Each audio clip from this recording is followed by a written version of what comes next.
We all choose different paths in life. I've gone the SEALs and worked in White Houses, and now I'm a senior executive in a public company. And so that doesn't mean my path is the right path. Everybody's got different passions and abilities and interests. And if I wrote something that only pertained to people who have followed similar paths to mine, then I wouldn't be achieving the goal of the book, which is to try to make as positive of an impact in as many people as possible's lives. And so that's really what I've aspired to do. I think that no matter where you are, the principle around the principles that engender and cause the success in the SEALs or the White Houses or wherever you are really the same thing no matter what somebody chooses to do in life, whether you're being a better father or a husband or a better neighbor or a better, person on your corporate, your town board or a nonprofit board. Like, it just doesn't matter what path people choose. In fact, it's very important. And what I write about this is to celebrate that we all are motivated by different things. We all have different passions and interests and abilities. And people who choose different paths than us should be celebrated, because that's what takes the world to go round. Hello, and welcome to another episode of All the Hacks, a show about upgrading your life, money, and travel. I'm Chris Hutchins, and I am excited you're joining me today for a conversation with Mike Hayes, who happens to have one of the most impressive resumes I have ever seen. He spent 20 years in the U.S. Navy SEALs, serving around the world, including the conflicts in Bosnia, Kosovo, Iraq, and Afghanistan. His last job in the Navy was the commanding officer of SEAL Team 2, overseeing a 2,000-person special operations task force in southeastern Afghanistan. Before that, he was a White House fellow and served as Director of Defense Policy and Strategy at the National Security Council. And after his military career, Mike spent 4 years at the investment firm Bridgewater before moving into the tech sector, where he's now the Chief Digital Transformation Officer at VMware. And just last year, he published his first book, Never Enough, which is about living a life of excellence, agility, and meaning. Oh, and if that's not enough, he is also fluent in German and Spanish. In our conversation, I want to unpack what he's learned about leadership, decision-making, handling difficult situations, manufacturing discomfort, and what it takes to embrace the principles of excellence, agility, and meaning. I am so excited for this conversation, so let's jump in.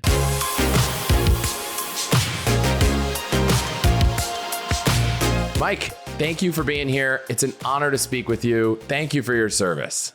Chris, the honor's mine. It's so awesome to be around people who have made this great nation greater. So thanks for having me here today. I'm just going to jump in. In the intro to your book, you laid out these three principles: excellence, agility, and meaning. And you say they cover the spectrum of what we need to aim for in everything we do. So first off, thanks for boiling the entire ocean of life down to three principles.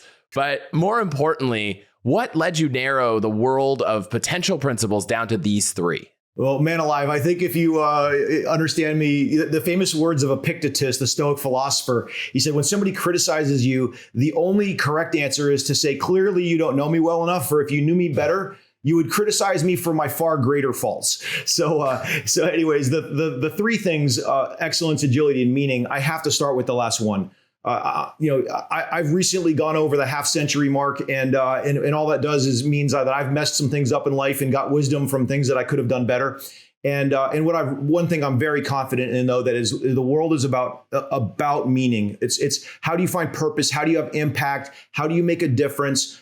I've been very, very fortunate in my life to be around a bunch of people who the world would deem and define as ultra successful.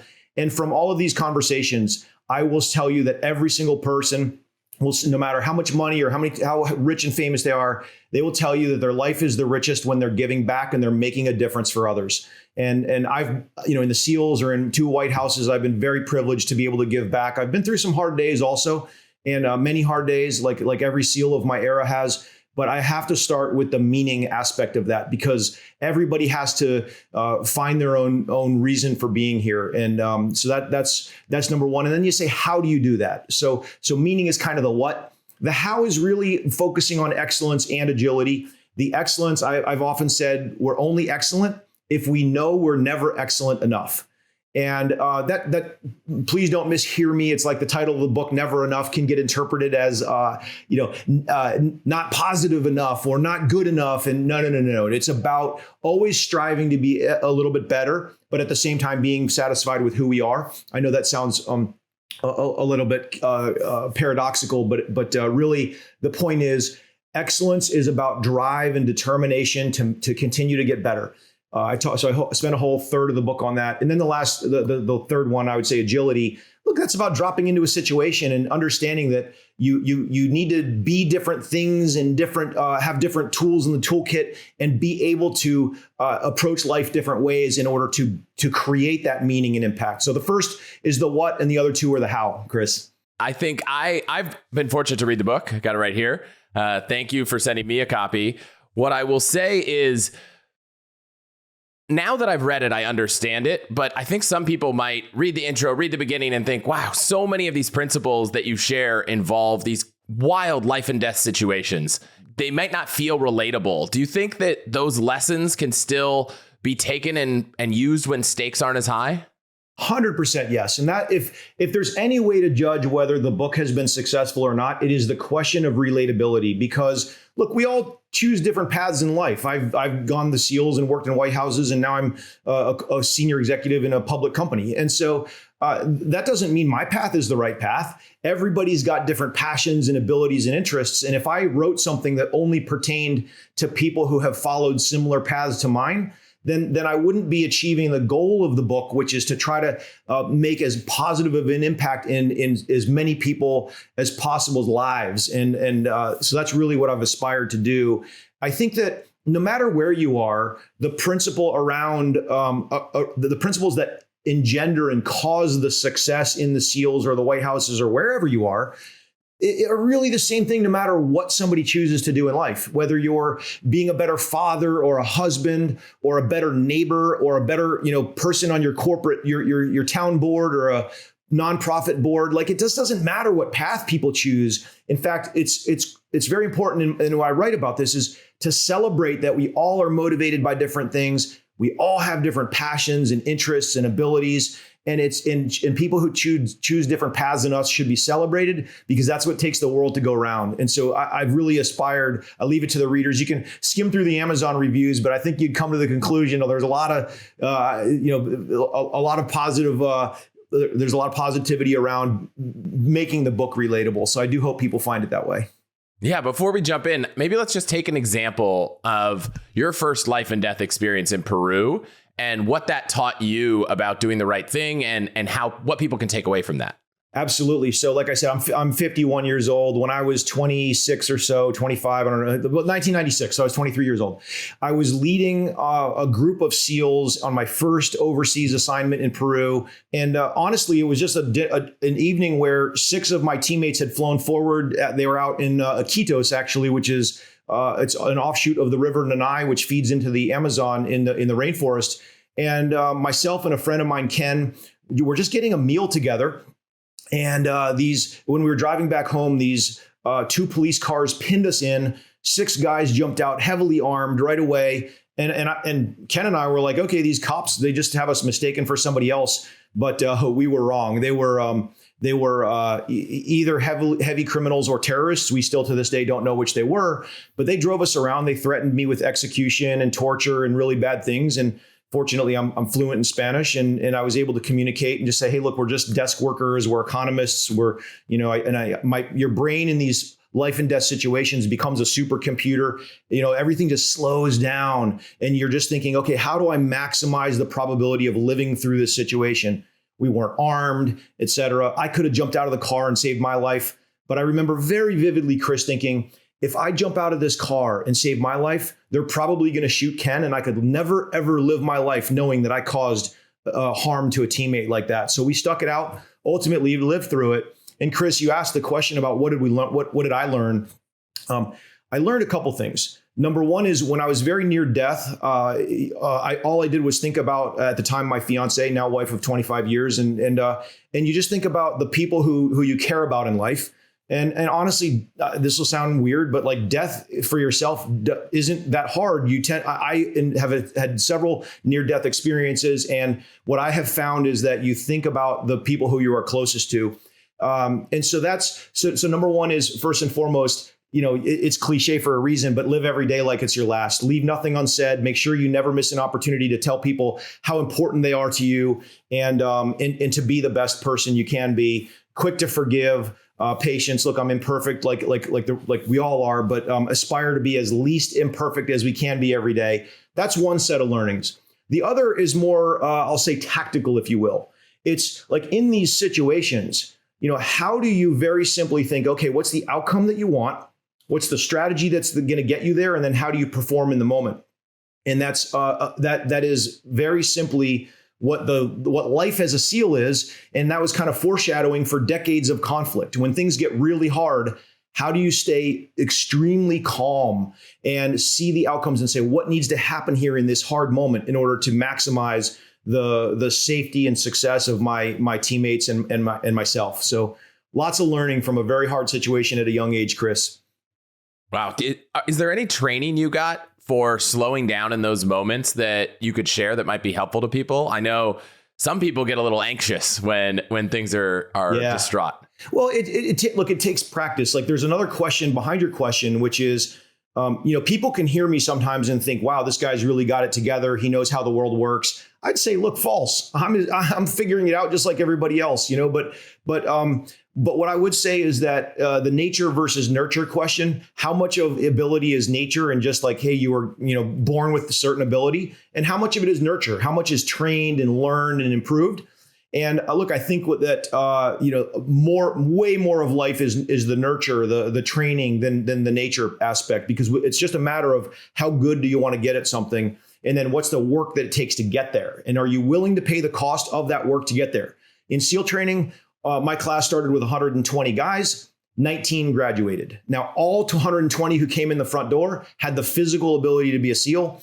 And the 19 who graduated also had the mental ability to be a SEAL. It's much harder the mental aspect of these situations is really what determines the great outcomes and the success, Chris. So what you need to do is put yourself in hard situations, ideally in training. And then afterward, don't spend time talking about what went well.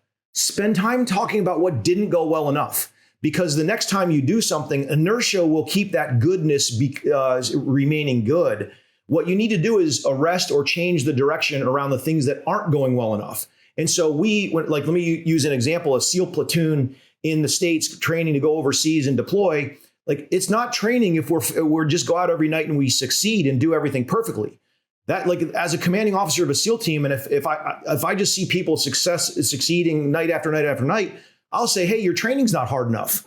So that failure and the coming up short and learning is where all of the training where all the learning comes from. So then in that, and I'm sorry, this is a long answer, but I'm passionate about this topic, Chris. The learning comes from the after action review or the hot wash or the debrief, we call it. And where we go around and say, what could have been done better? And what's really important, and I wrote about this in the book, is you don't teach people what to learn, you teach people how to learn. Not what to think, how to think. When you're in a village in the middle of Iraq or Afghanistan, which I and many SEALs have been in the dark of the night many, many times, you're never going to see the exact same situation twice.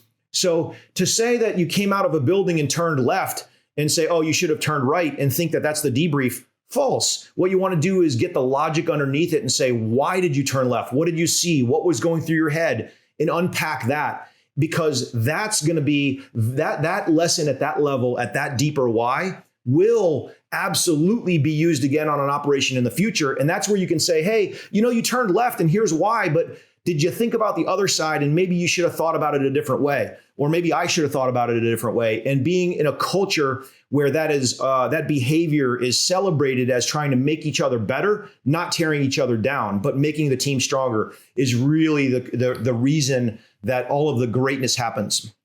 You're now working in a totally different industry, the same kind of technology industry that I've spent a lot of time in. Have you used that same principle to the way you debrief situations there? And is there a similar example using what you learned in a different professional environment? Absolutely. I will say that the corporate environment is the delivery of the feedback has to be rangier, if you will. We've got a wider variety of backgrounds and people in the real world than we have in the SEALs. And I don't mean that necessarily from like your classic dichotomies that we have in the world. In the corporate environment, what we think about is how do we deliver the message so that it is the maximum probability of growth happens. And that really is one thing. It's, do you care about the person you're giving the feedback to? All of us, whether it's you or me or anybody listening, if we get criticized, well, let me not even use the word criticized. If we get feedback, we have a really good radar and a detector to be able to tell whether the person delivering the feedback is coming from a space of make me better or tear me down. And we tend to respond really well when we genuinely feel like somebody's trying to make us better. We don't respond well when somebody's just trying to tear us down. Now, I think so. If you think about that on how do you deliver feedback, it has to come from the space of caring and helping the team. And I think that, look, I think that I haven't found many people in the corporate world who don't want to be better. Nobody wakes up and says, "What can I screw up today?" People. I think we've got, as a society, become a little bit better with a lifelong of learning. In the book, you talked about an experience where how to think actually was all that mattered, because I think you got thrown into a conversation about the START treaty, which I'm not going to try to explain. And you kind of had to, in a more professional environment, use only how to think because you didn't really have much context on what was happening. Is that fair? That's fair. I was privileged to be selected as a White House fellow, and I served the last 6 months of the Bush administration. And then it served into the Obama administration and as the director for defense policy and strategy. So I reported to the national security advisor. And then, I've either run or attended hundreds of meetings in the White House Situation Room. And I've seen the best our nation has, the brightest minds solving the hardest of problems. But Chris, there's an inverse of that, which is also, egos and desire for credit and lack of humility. Or having the meeting after the meeting, those kinds of cultures getting in the way of progress. And so on day 7, I wrote about this in the book, a little bit of spoiler alert, but day 7 or 10 or something like that in the White House, I had to kind of unstick a treaty, the START treaty that the interagency could not agree on. So Department of Defense and Department of State and Energy and the intelligence community, they all wanted different language in our text for the treaty. And all I had to do was get everybody in a room in the sit room and say, all right, we got to come to an agreement here. And that's the how that you just described. Like, I stood in front of the room and I said, look, there's 15 minutes of Washington, D.C. standing in front of you running this room, this meeting. And there's 150 plus years of experience in this room, Washington, D.C. experience in this room. And what I can tell you is that I'm really good at keeping these doors shut until we figure this out. And my other observation is that everybody in DC wants to play the "my dad can beat up your dad" game. Let's not agree at the table here. We go back to our home organizations. We tell our boss that nobody wants to agree with us, and we think somebody else is going to sort out our problems. And so my response was simple. I said, hey, if you think your boss is smarter than you on this topic right now, please raise your hand. And of course, nobody raised their hand. A little bit of a logic trap there, right, Chris? And so I said, okay, great. So we've got the smartest people in Washington, D.C. in this room to go solve this issue. It's our responsibility as a nation to go solve it. And so on, day 20 or something, I was privileged to fly overseas with a White House delegation and be part of the leadership negotiating across the table from the Russians in 2008. So anyways, the how there, like you said, matters way more than the what. You just talked about the Situation Room, and I think it's something that everyone has seen in a show, in a movie. Any fun tidbits of information you can share of just like, what's it actually like to be in that room? Is it what we all expect from watching whatever TV show we've seen? on the one hand, the electronics and the communications and is always state of the art. I haven't been in that room in a couple of years, but it's always getting better. And just even from when I was in there, like I've led a couple of things in there that where we had different places from around the globe plugged in, and you've got people on the kind of the nerve center, if you will, of the nation, and it's super cool. In fact, actually, here's a good way to say it. My swim buddy from SEAL training later became an astronaut, Chris Cassidy. He's one of my greatest friends on the planet. Chris is now Chris flew the second to last shuttle mission, and then also did 2 deployments to the International Space Station. And when Chris went on his first shuttle mission, I flew down to with my family to go watch it launch live. It was delayed a couple times, and we couldn't stay down in Cape Canaveral any longer. I went back to DC, and I decided his blast off was during the workday. I asked, there was not a meeting in the room, and I talked to the people on watch, we call it, and I said, hey, can we just get the launch up on one of the screens? And they were like, absolutely, sir. And would you, once the shuttle's up and in orbit, would you like us to patch a call into your friend Chris? And I was just like, oh my God, this is incredible. No way would I possibly do that. That'll be like some national story of like the misappropriation or misuse of authority or abilities. But the ability to go from like White House sit room to space shuttle with 2 SEAL training, friends from age 21 would have been super cool. Today's episode is brought to you by Riverside. And I mean, this episode literally wouldn't exist without it. Riverside is far and above the best platform out there to record studio quality podcasts or videos from anywhere in the world. I use it for all my remote interviews, and it consistently delivers high quality audio and video. And it's not just me that loves Riverside.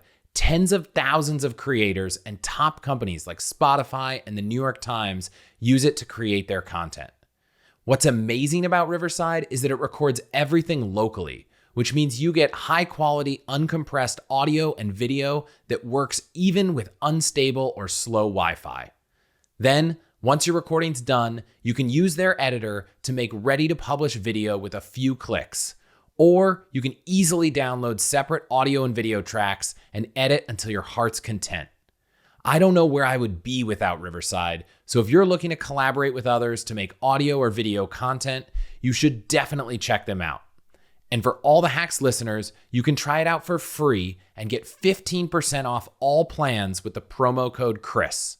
Just go to allthehacks.com/Riverside.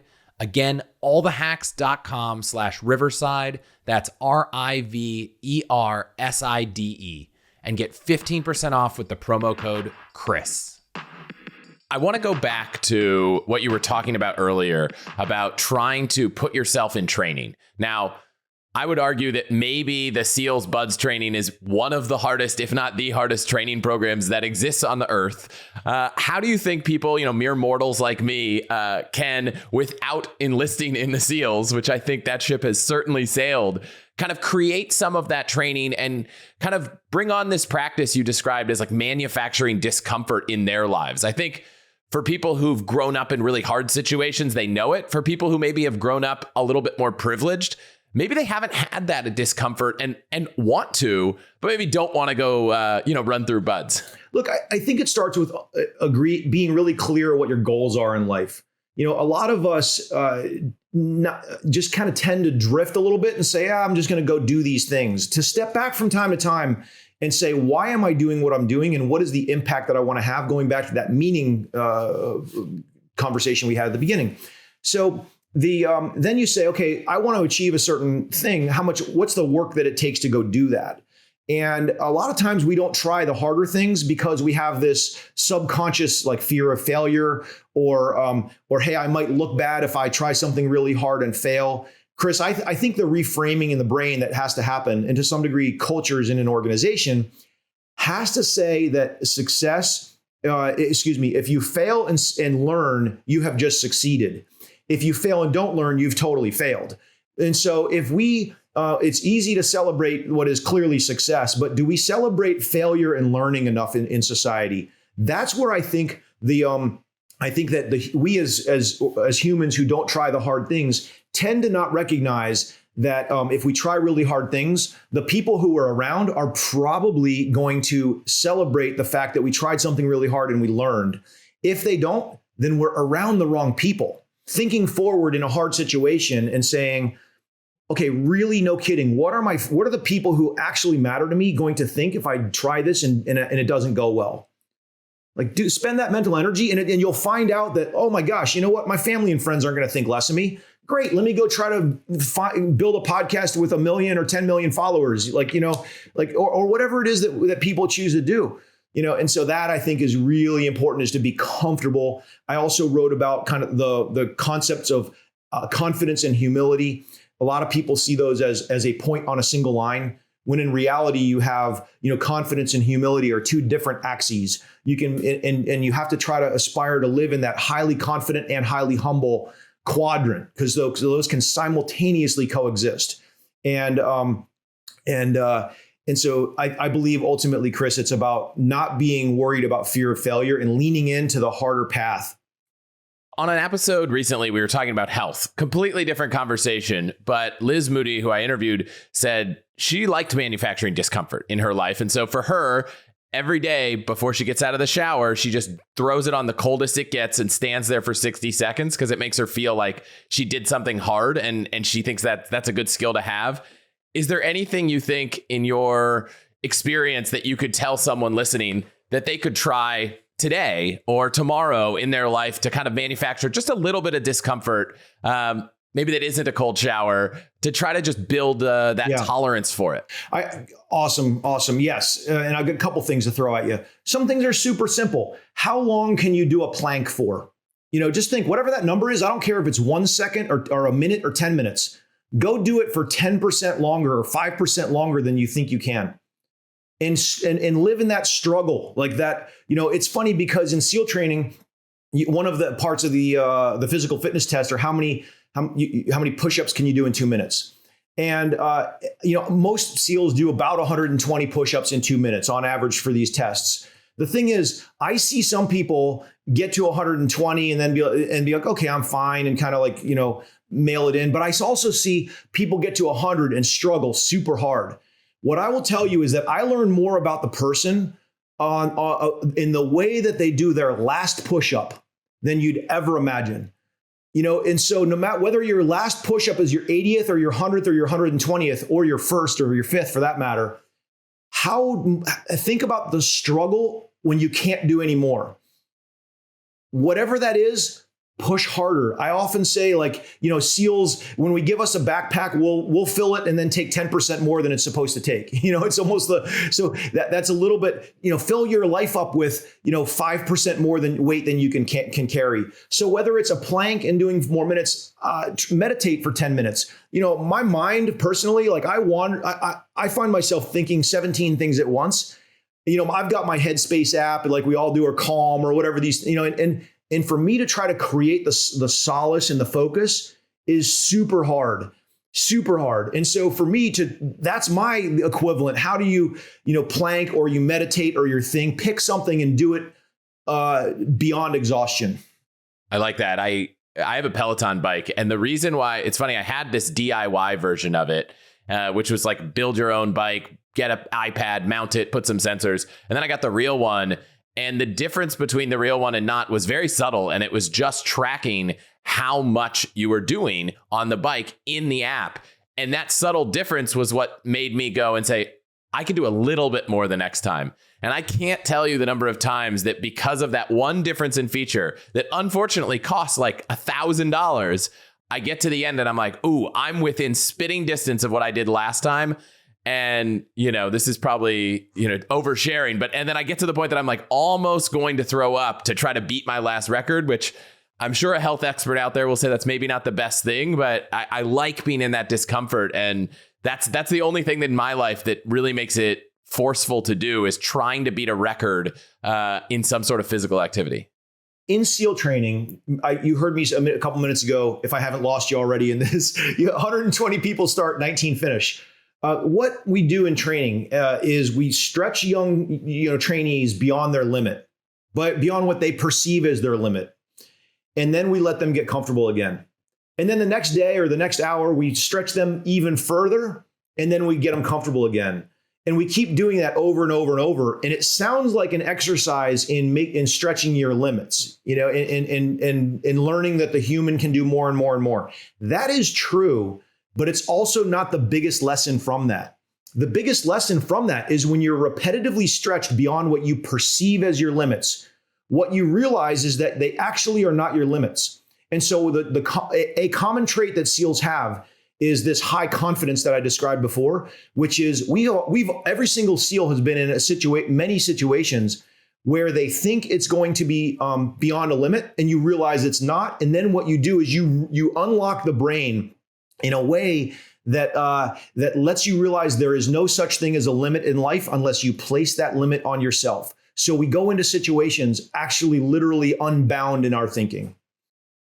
Is there maybe an activity or an exercise you put SEALs through in that training that isn't as crazy, that someone could do at home or test out and try to build that themselves? It's what we described before, just pushing yourself beyond the limit. Sure, there's a lot of crazy things in SEAL training. You get pushed in the deep end of the pool, 14 feet deep, and you have your ankles and your wrists tied. Your wrists are behind the back, and you've got to survive for an hour. And there's a lot of stuff that don't try at home. But honestly, Chris, the great majority of SEAL training is no secret. It is just as simple as a human and his or her body weight to take yourself beyond that limit. And so if you can't manufacture that on your own, then just get your favorite fitness app and whatever it says to do it. Don't hurt yourself, but take it to that point that you're describing. You said a lot of situations that you now go into as a former SEAL, you think there's no limits. So I think a lot of people in the workplace, and I've put myself in this situation many times, get in trouble for kind of not following the rules. But you talk a little bit about how to use your instincts and how to think about rules and making kind of a practical sense of that hard choice where there's rules and you think there might be consequences, but you know what's right. How do you make those decisions and hone those instincts? And feel free to give an example of it. Look, if the whole world were just rule followers, we'd never advance anything. We would just all go follow the rules, and we wouldn't have the innovation and the entrepreneurship that the world needs. That said, we are as a society, we are more productive when we together do harmonize and live with laws and customs that help us build each other up and help us respect the fact that we're all different. And so that's a balance that has to happen in the world. First of all, what's the intention? Is the intention good? And then what's the likely cost or harm of the action, the rule that you're going to break? And so, and then you just think it's really not more complicated than a simple cost benefit analysis. Do the overall costs, do the overall benefits outweigh the costs? If they do, go do the thing.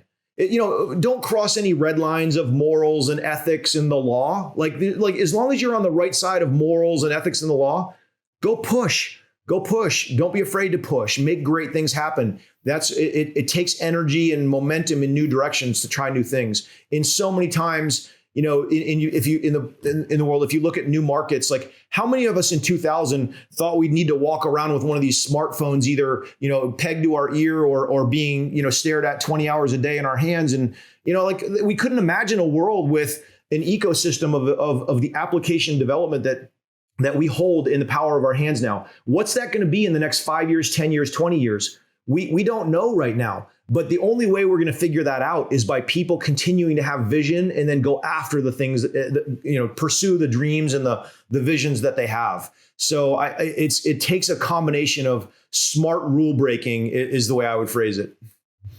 As a manager, I am really frustrated when people just completely ignore what, you ask them to do. But I'm actually not frustrated when they come back and say, hey, actually, I heard what you said, but this insight led me to think that this might be a better path. Maybe it's good to flag that as early as is possible. But I do think that what you said, I've seen play out in the workplace well. But when it's when you don't have that intention behind, your deviation from the task, that I think things really fall apart. I've never met somebody who wakes up and says, I'm going to go screw something up at work today. It's really ultimately about that drive and that determination to go make positive change. So I net out the same as you do. You've said that asking for help is actually a sign of strength, not weakness. I think that's, a big shift in the military in recent years. I know, maybe 20, 30 years ago, that wouldn't have been the way people think about it. You think that's a good shift? How did that come about? And how can we use that in our own lives? Yeah, look, it's a necessary shift.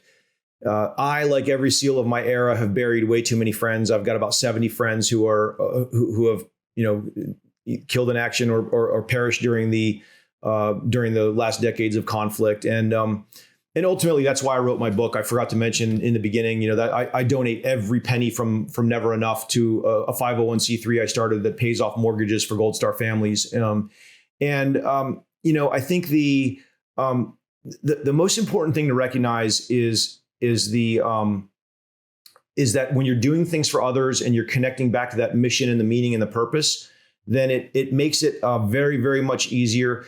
But you have to start with the outcome-based thinking, like you said. The number of times in life I've had, let me use a military example. At the end of a 6-month deployment overseas, you get somebody who says, "Hey, I wrote 3,000 intelligence reports," and I'm like, "That's an output. Like, what did those intelligence reports do? What did they lead to?" Or, you get your logistics teams that say, "Hey, we, spent $1.1 million on this thing." And like, okay, great. But what did we get for that $1.1 million? The number of missions that you go on are irrelevant. What's relevant is that what are the outcomes from those missions? And so, Chris, I think that what we need to think about in life, and this is what I think about in business, is, we have a certain amount of investment dollars that we can make choices with on how we spend them within our firm. Do we, where do we invest and where do we work to take the business? And do we invest in new capability? Do we try to open new markets? What do we do? How do we think about that? You have to think about what's the outcome that you're after, and then what's the efficiency, the most efficient way to go achieve the outcome.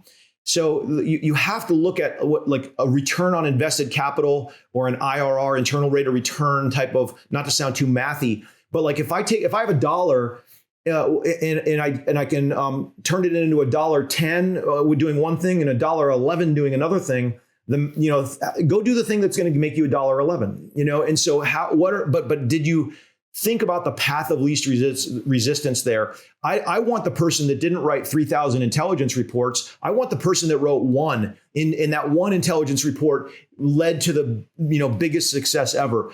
I'd much rather have, I joke around, the L in SEAL stands for lazy.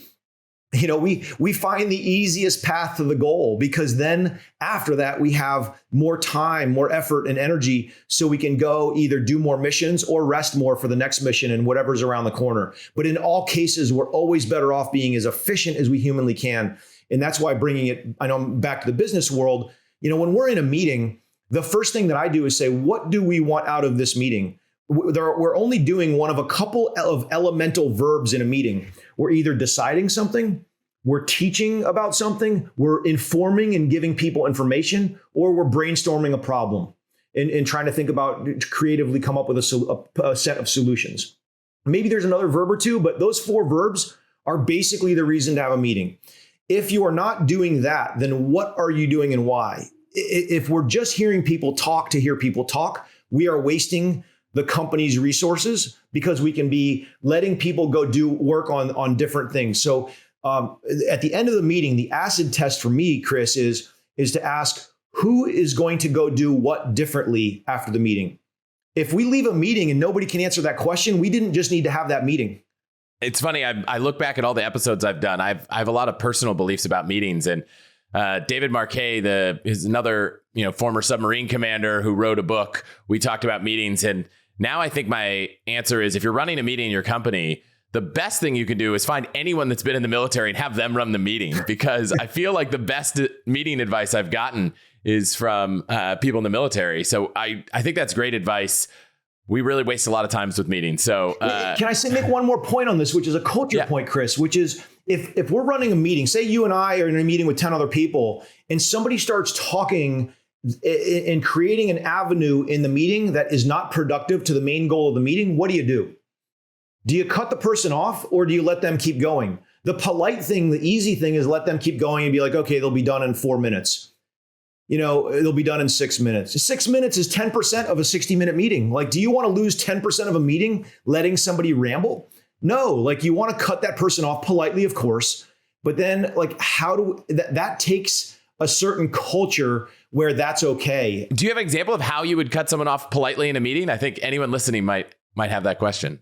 Well, yeah, when somebody gets the real answer, let me know. I've been trying to politely cut people off for years, and often people, there's no way around it. People are going to feel slightly overcorrected when you do that. But I think, look, it's just tackle everything head on. You talked a minute ago about, what in essence is passive aggressive versus direct.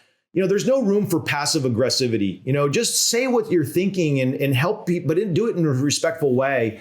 Like I talked in Washington, D.C. when we were doing the START treaty. You get all these people who after the meeting start wanting to grab another person and do the whisper campaign. And, oh, well, what about this and what about that? No, if we have something to say, let's do it at the table and out in the open, because it's just way more efficient. It's way more productive. So I think it takes a little bit of practice. It's making people feel safe. It's making people feel like if we do cut them off, they know it's because we're trying to be the best group that we can be and have the best meeting we can. And I think just like, my mom's a psychologist, social worker, and use the famous sandwich technique, compliment, compliment, cut off, and then compliment or something. I don't know. I wish I had the answer to your question, Chris. You could treat my rambling as the fact that I have no idea how to do it. The best answer I have is from Andy Ratcliffe, who I've had on the podcast, and he's run the company I work at now. Because I got into a lot of these situations myself, and people would say, Chris is like trying to derail this thing, or it's kind of frustrating.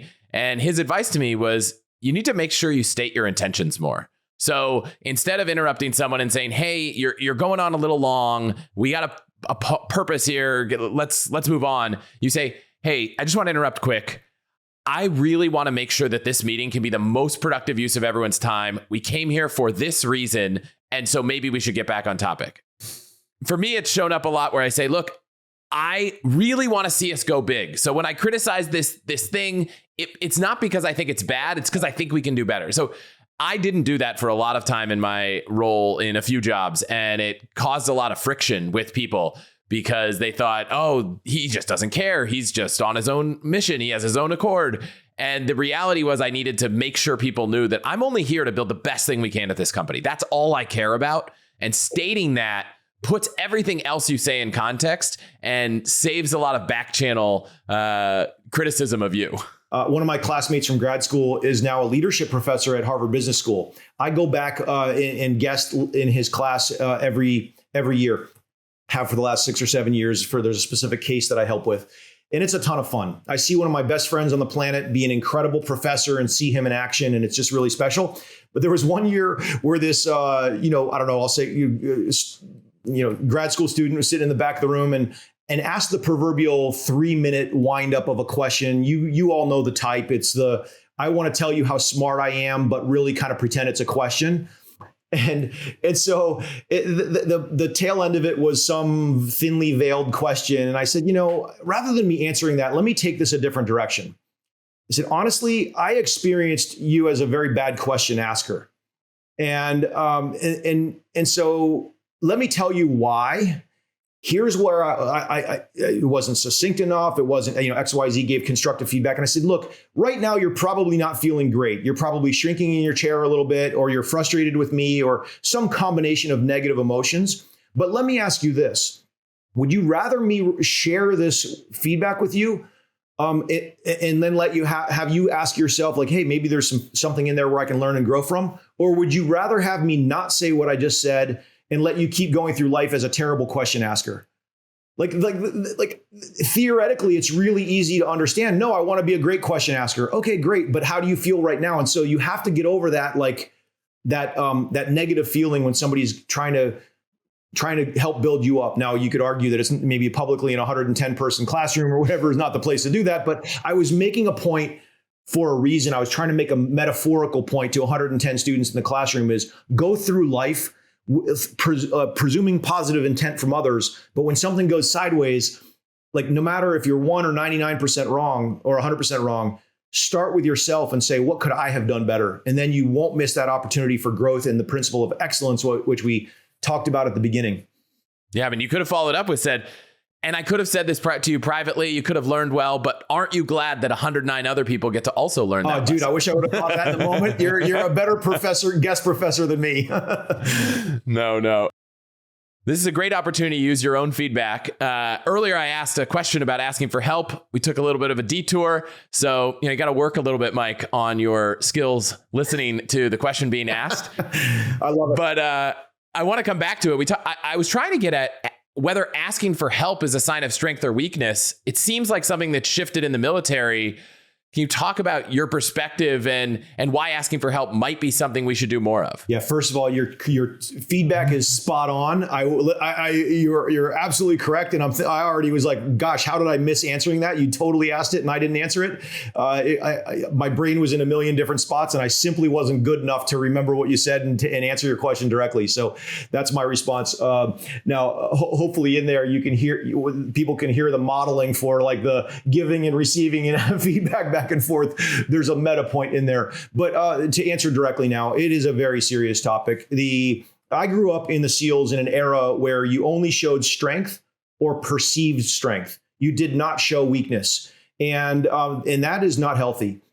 After the stress of decades plus of combat, I've like I said, buried about 70 different friends over time, and everybody who's served knows somebody who has paid the ultimate sacrifice.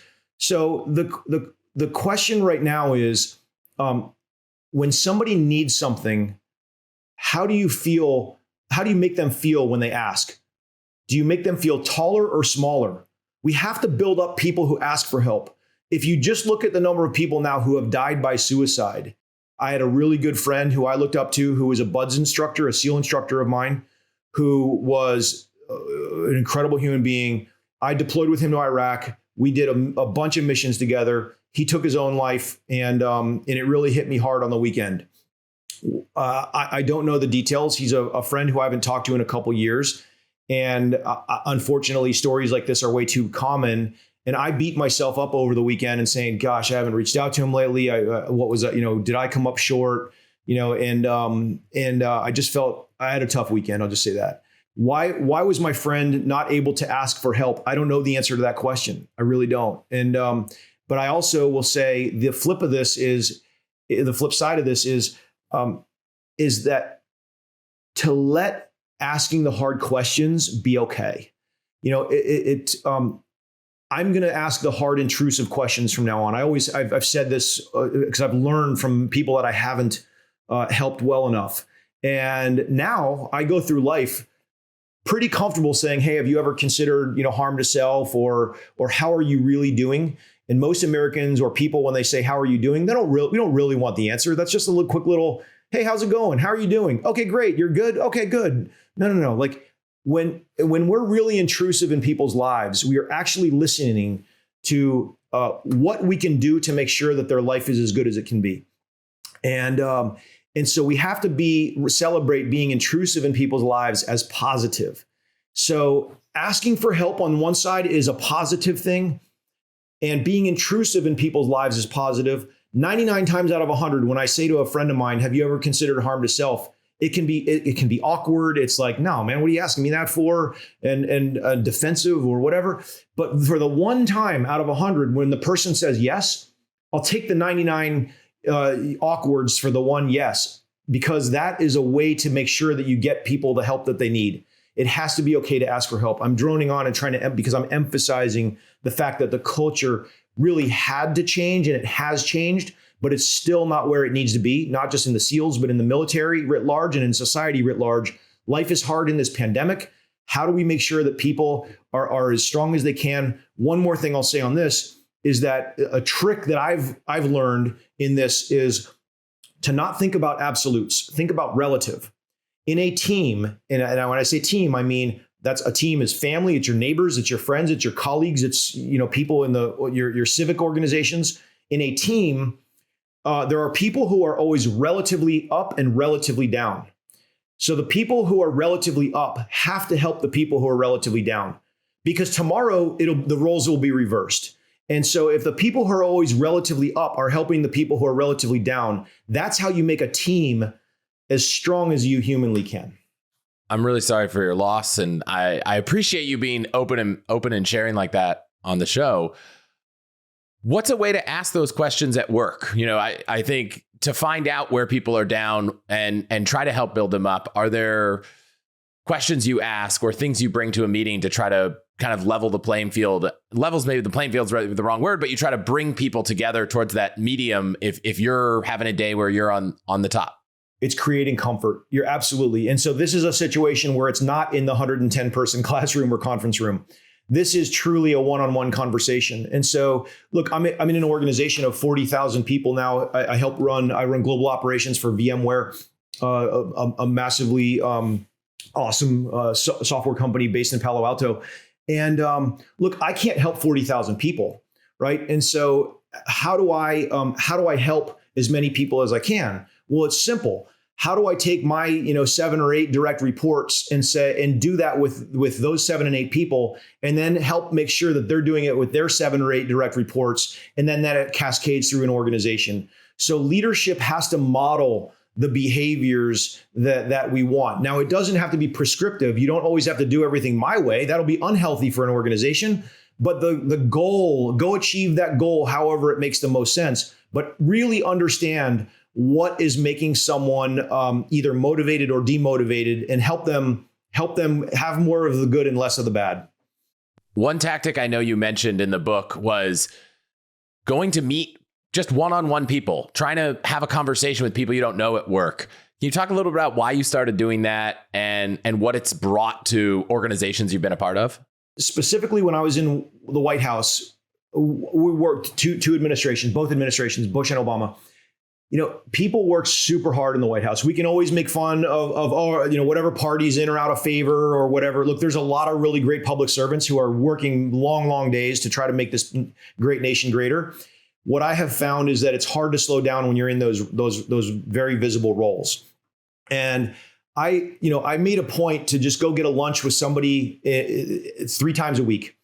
And it's a costly hour in the middle of the day. You're like, oh, I could be inevitably, Chris, when I had to peel myself away from my desk, and I'd be like, I have a million things that are needing to be done. I'd be scratching my head saying, gosh, what do I need to be? Why did I just do this? Honestly, 15 minutes into that lunch, I was not thinking about all the things I needed to do. I was locked in with somebody else, and usually from either another part of the White House or an organization that had something to do loosely with whatever professional goals that I and we were trying to achieve. And what you realize is at the end of the day, when you go home at 10 o'clock, you're not remembering that hour that you didn't spend at your desk in the middle of the day. But what you do remember is the relationship and the person and what you learned from the hour in that lunch. And then, not ironically, over time, you develop an ecosystem of people that you can call on and help make great things happen. So a lot of times people ask me how to think about networking. My advice is that a network is not a group of people who you get something from. A network is a group of people who you give something to. Then when you do, in the few times in life when we really do critically need help, that group of people that we've invested in, not surprisingly, is the group where we get energy back from and we get help back from. So a network is a group of people we invest in. And so by investing in other people and understanding what is this colleague in the other wing of the White House or the other part of my company organization structure trying to achieve, well, I might be able to connect dots that person may not be able to connect him or herself. And so if I can create value for somebody else in very easy ways by connecting dots, then you're making your organization and then frankly the nation, if you extract it out, a lot stronger. I love that lesson. I've used it a lot in a virtual world. I think it's been harder, but one tactic I'll share is that it can be so hard when you're on your computer working and then you have a meeting and you mentioned, gosh, in the moment I just have all this stuff to do. I have to step away. Well, when you're doing a video call, sometimes it's really hard to step away, right? You've got your other tab open. And so what I try to do myself is I try to force myself to put the meeting in full screen and slide back from my desk a little bit. So the keyboard's not quite in reach and I'm not distracted. And I try to treat it more like that. It's difficult. I've actually started pushing away the virtual meeting and just saying, can we just do a phone call and go on a walk? Because when I'm walking, I'm not distracted by work and I'm more engaged in the conversation. And it seems counterintuitive to me to think, wow, if I don't see you, I might be more engaged. But when I see you, I see the alert popping up on my email. I see, the chat popping up on Slack or something. And so I've been struggling with the lack of in-person meetings. And I do genuinely believe those in-person meetings can be more valuable than their virtual counterparts. But I think there are a few tactics you can use to try to make those virtual conversations better. I so agree. And I'm not good enough at it myself. I get distracted too easily. There were two tricks that somebody told me. And I did a little bit of live TV. I was on with on a bunch of different channels when my book first came out about a year ago. And I just took a little yellow sticky and I drew an arrow to like right where I needed to look for where the pinhole is on your camera, whatever camera you use. And so that your eye then goes better, like right into the camera. And that way you're not like checking your stock prices or Instagram or whatever the case may be. And then Chris, I've never said this to anybody, but I've got this little sticky that says be present in the meeting. And I stick this right on my desk here. So as I sometimes start to like reach for something else, I'm like, no, wait a minute, lock in. Because we're recording a conversation where I feel like presence is the most important thing. If I were writing my email, this would be a terrible interview, I assume. I actually invested, and it wasn't that expensive. It was maybe $100 in a teleprompter, which is, and I have an iPad that sits under it. So I joined this meeting from an iPad that projects your face onto a mirrored screen with the camera behind it. So I'm not actually looking at my computer right now. I'm looking at a piece of glass in front of a camera, and it's allowed me to really be looking at you, having a conversation, feel like it's working, not feel like okay, do I look at the camera? Do I look at Mike's face? And, totally. It got stressful. And so that $100 purchase has made the presence I have in these conversations a lot better. And it might seem like overkill, but, if delivering meetings is part of your job, things like that, things like even just buying a decent microphone. I noticed a side effect of this podcast was when I went to work meetings with the podcast microphone, people are like, wow, you sound so crisp. Like it really feels like two people in my core team went and bought a microphone after that because they were like, look, I want to sound present. I want to be there. I don't want to sound like I'm distracted, dishes clinking in the background or whatever. So there are a few tactics you can use there as well. So hopefully this is all helpful, but I hope we get more opportunities, to spend time in person. And I already at my company see them happening right now. Well, Chris, I take the opposite. I'm a lot smarter when I'm on mute and I look better when the video's off. I want to jump to something that we touched on a little before, but you've been in a lot of situations and you talk about them in your book where you're at life or death, shoot or don't shoot. And I want to come back to that before we wrap and just talk about how some of those really high stakes decisions you've been in, where you had to make a decision in a moment, can be a lesson for people listening. Okay, great. Another spoiler alert, but there's enough good stuff in the book where nothing I've said should dissuade you from picking up Never Enough. The way I open Never Enough is actually a situation in 2007 on the streets of Iraq. And there was a SEAL platoon that was clearing houses, and the job was very simple. How do you stop bad people from doing bad things to good people? Well, this particular night, myself and a teammate of mine named Josh were actually holding security outside the building. And a man at 2 a.m, stepped out of his house on the other side of the street, and he very quickly started to reach into his garb, and it looked like he was potentially pulling a weapon out. Now, Josh and I both were instantly kind of, aimed at the guy because we were like, we're not going to let him shoot at us. But we were both so highly trained that we were able to wait for it and pause and let life slow down. And actually what he did was he pulled out an ID card to show that he was not a bad person. And that could have been a deadly decision to reach quickly for an ID card. But fortunately, Josh and I were trained well enough where we could slow down and have that confidence where we could wait another, couple milliseconds to see what does this guy actually pull out of his garb. And thank God we did, because, Chris, we don't want to harm anybody that we don't have to harm. Like, that's terrible. And so that's a very proud day. The story, SEALs that didn't kill someone, that's a celebration for us, and so we're trying to make the world a better place that's the mission of the community, really. And so, how does that happen? Again, we talked earlier in this conversation about training and about how do you get the world to slow down. But in these life and death situations, it really is about remaining extremely calm and not letting the distracting thoughts get in your head. Fear or any other negative emotions will only reduce the probability of a great outcome, the best possible outcome for you and your team or your organizations. And so it's a hard thing to do, but you can get better and better at it. Ideally, in training situations where it's safe, but then on game day when you really need to perform, or in this particular 2 a.m. in the streets of Fallujah in 2007, then you can perform when you have to. I'm curious how you see the principles from Never Enough changing in a person's life, and do some of them become more or less important at different stages? The most important thing is that principle around agility is exactly what you're describing. Everybody's heard the kind of the battlefield comment where no plan survives first contact with the enemy. Well, I'll tell you, in my mind, my plan is all ready for the plan to change.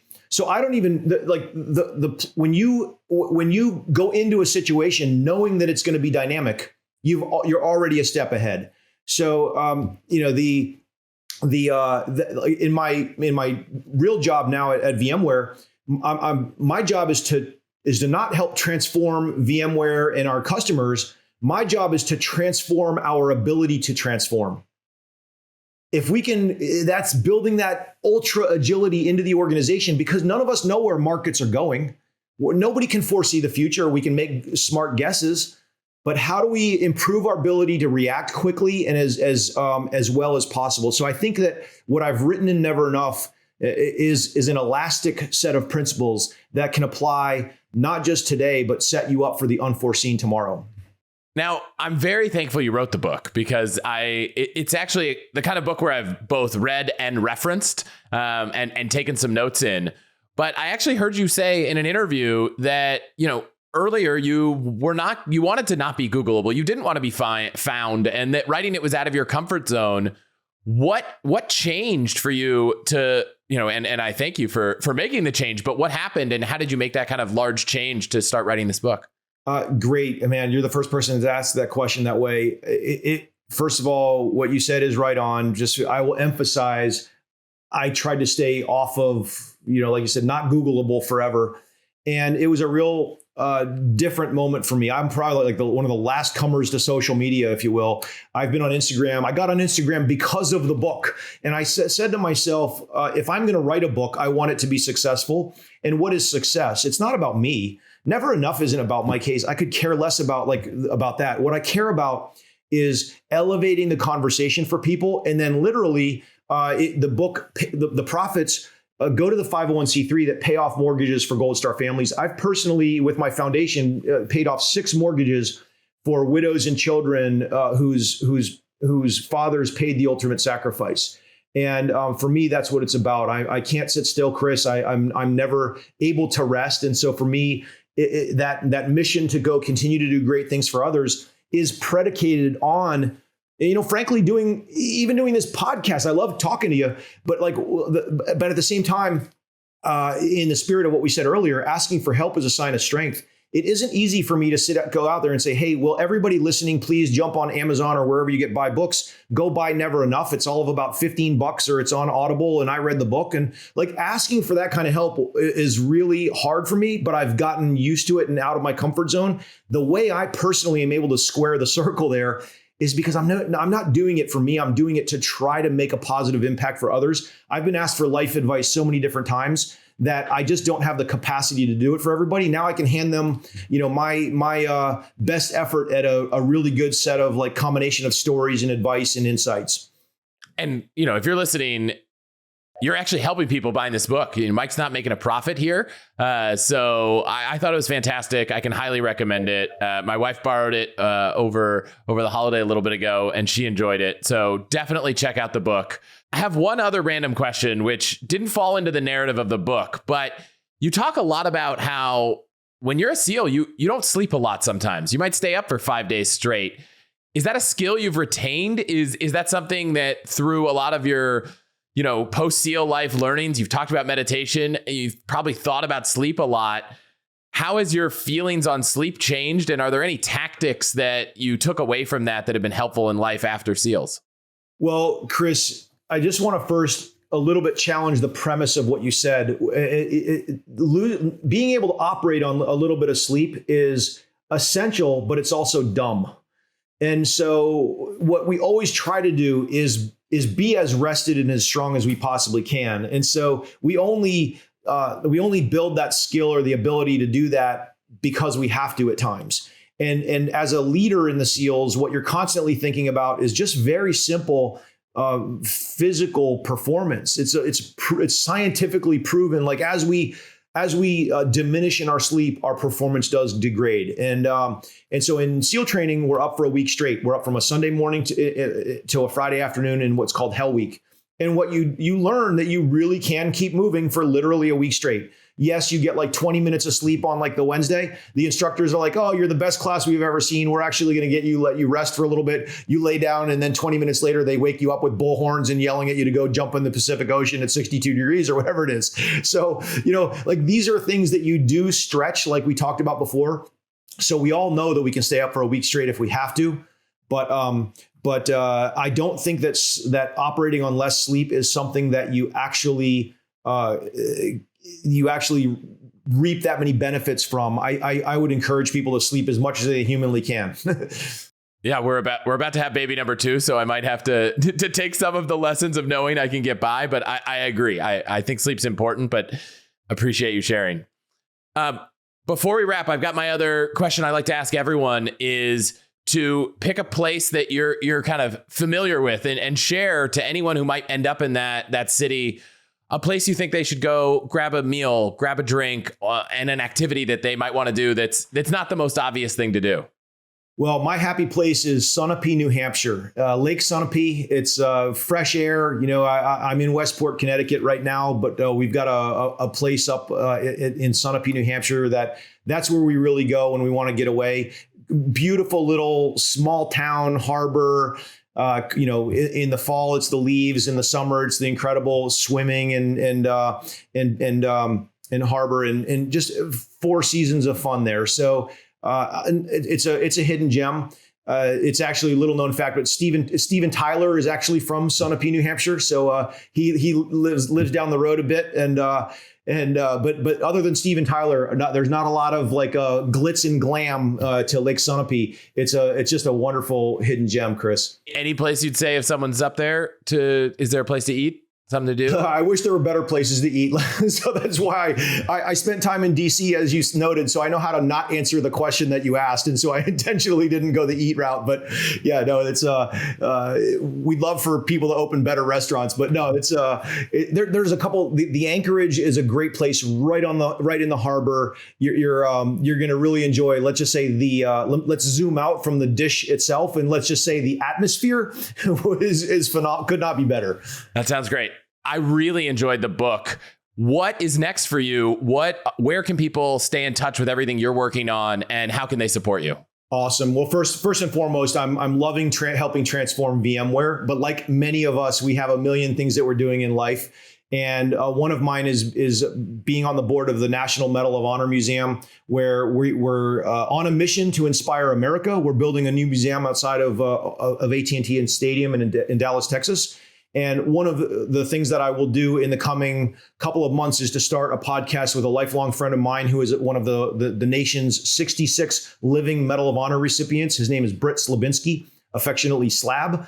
Slab and I are going to co-host a podcast. We've got incredible people, lots of ex-presidents on the advisory board for the museum, people that I just am super excited to bring to life via a podcast associated with the Medal of Honor Museum. So I'd say, lock in on Instagram. This is Mike Hayes, or on Twitter. This is Mike Hayes. And we will, in the coming months, be bringing more and more Medal of Honor Museum and leadership content out. So love for people to follow and start getting at the front of the line.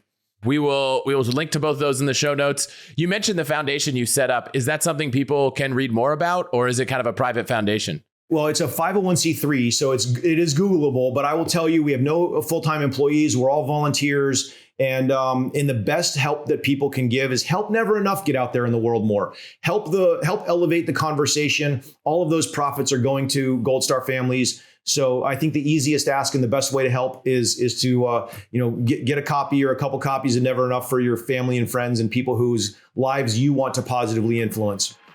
Mike, that's such a great idea. Thank you for writing this book. Thank you for being here. No, thank you, my friend, and appreciate all that you're doing to make this great nation greater.